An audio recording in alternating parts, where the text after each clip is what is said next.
Hi, Alex here with the second part of a two-part video where I'll be showing you how to apply distributed member loads. For this video we'll be going over uniform member loads along with trapezoidal member loads and other varying member loads such as parabolics. If you didn't watch the first part I went over how to apply point loads and how to distribute them and organize them as well. If you haven't seen that, you can go back to our channel and find that under videos, playlist, and student tutorial videos. Okay, let's get started. Sometimes it can feel like a zoo when you're trying to figure out how to apply these uniform loads, so I'm going to get rid of this giraffe and get to our simple beam example. For this example, I will be doing 5 different distributed loads. So I'm going to create 5 different beams by simply highlighting my beam, controlling and clicking and dragging them, and this will copy anything you highlighted. For the first beam, we're going to go into our member loads, which you can do this by going to new member load using the button up here. The first one we're going to be doing is a uniform load, which is probably the simplest one, or is the simplest one, I'm sorry. For this one, we're just going to do a -1 kip per foot. This will be in the global Z direction. We do -1 because we want it to be a downforce and our global Z axis is pointing upwards. We'll click OK.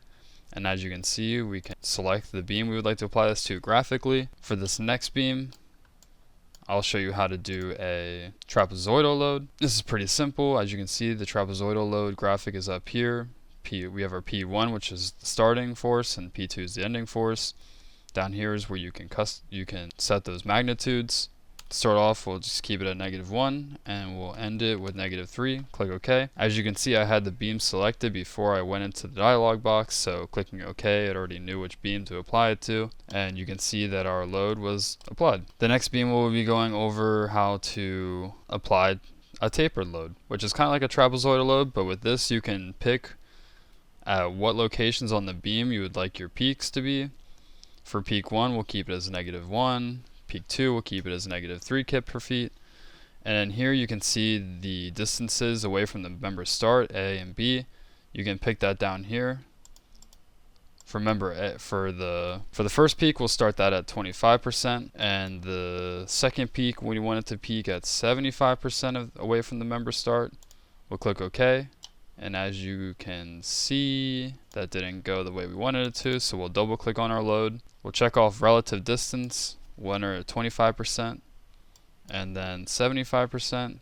Click OK, and there we go. 25% away, it peaks 1 kip per foot. 75% away from the member start, it peaks 3 kip per foot. If you're wondering which direction or how do you know which is the member end and start, whenever you hover over a beam, you can see you have an arrow right here that'll tell you which direction you modeled the beam and which direction it's going. If you want to reverse this direction, you can simply right click on the beam, hit reverse member orientation, and now the orientation of your member was switched.